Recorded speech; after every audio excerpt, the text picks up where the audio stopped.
It won't be long now before we will be heading back to the moors that sadly have been scarred this year by fires getting out of control. It was quite noticeable that these fires were breaking out on moors that were no longer managed by the shooting community. This is a great tragedy and a great shame when wildlife is destroyed through lack of care and also lack of knowledge of how moorland really works. Been walking now for a good 20 minutes on this moor. It's an unmanaged moor. Just thought we'd come out here and just see if we could find anything. As I say, after 20 minutes of walking we've seen nothing at all.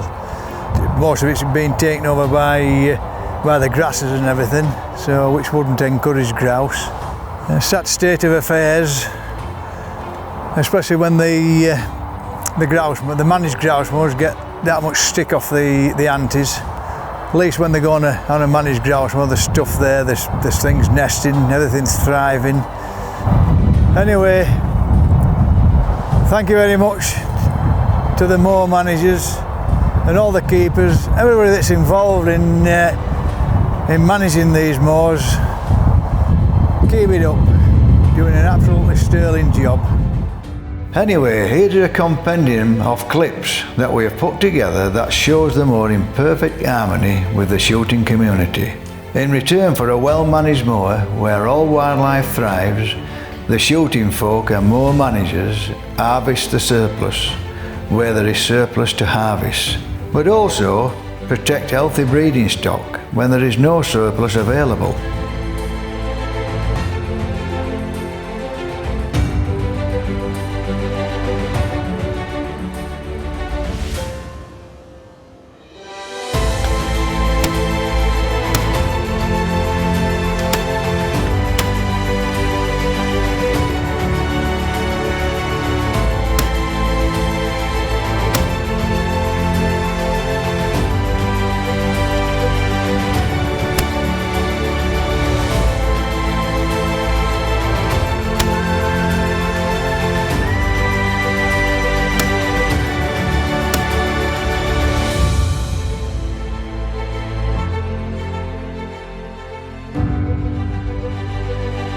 What a lovely first drive. The grouse first 2 or 3 batches came in front of me about 40 yards out.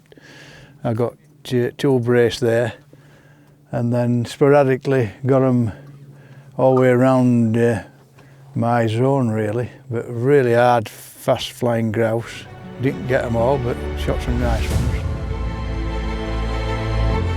If you actually explain to people that where there is a grouse moor, there are more wildlife than anywhere else, and on pheasant shoots there's more wildlife than everything else. Anybody that is involved in country sports or the countryside looks after the countryside. Yeah. I think what you say is absolutely right.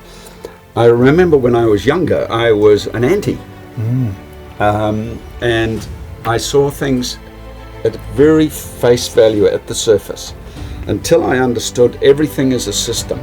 It's the systemic effect of hunting in growing conservation areas, in allowing diversity, was what brought me back to shooting, because I realized I was doing a good thing for the environment. In fact, in wetlands preservation in our country, it is only the shooters that see a value in wetlands, because the farmers just see a paddock. As soon as that paddock is in there, you lose all your ducks, you lose your pheasants, you lose everything. And I'm, and that's why I love coming to this country, because this country, the people are sensible and they do support shooting, and shooting exists.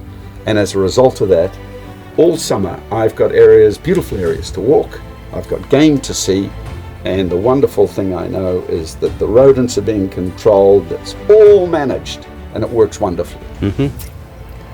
Well, people think this is set up, this. But I mean, it couldn't be further from the truth, could it? No.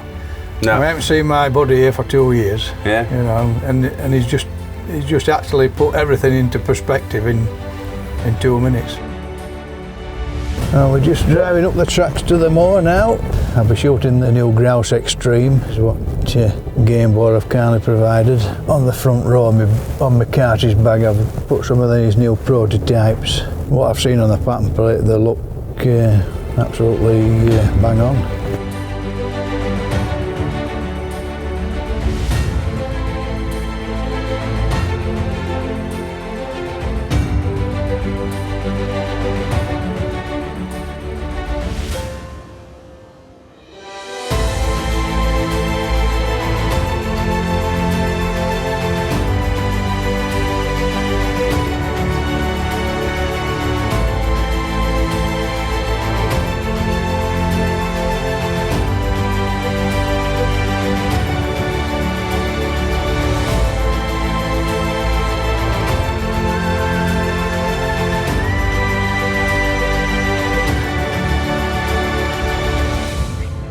There's a little party that's come today and they've even got dressed up for the occasion. You've been to Argentina, haven't you? Yeah, we were in Argentina, yeah. What do you think to the doves side of the grouse? Is it totally different? Yeah. I prefer the grouse. Yeah, me too. Yeah. Yes, grouse is a fantastic bird. Yeah, it's purely wild. Well, yes. So is the dove. So is the dove, but it's but this is very special. Yeah. And which part of the world do you come from? Well, I grew up in Argentina. Did you? Yeah, I grew up in Argentina. I lived in Brazil, I lived in the US, I lived in England. Now I'm living in England. So where do you think is the best country for shooting game birds? For the grouse, there's absolutely no question. Yeah. Nowhere else on earth where it grows. This is the only place. Yeah. And the pheasant is special in England. Special. Also. Yeah.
The children that we've seen here today, the youth that's employed by it, there's a lot of people employed in the background as well. There's beaters, pickers up, but there's also management of the moor itself. Is there any other bodies involved in the moor that you know of that do actually lend a hand?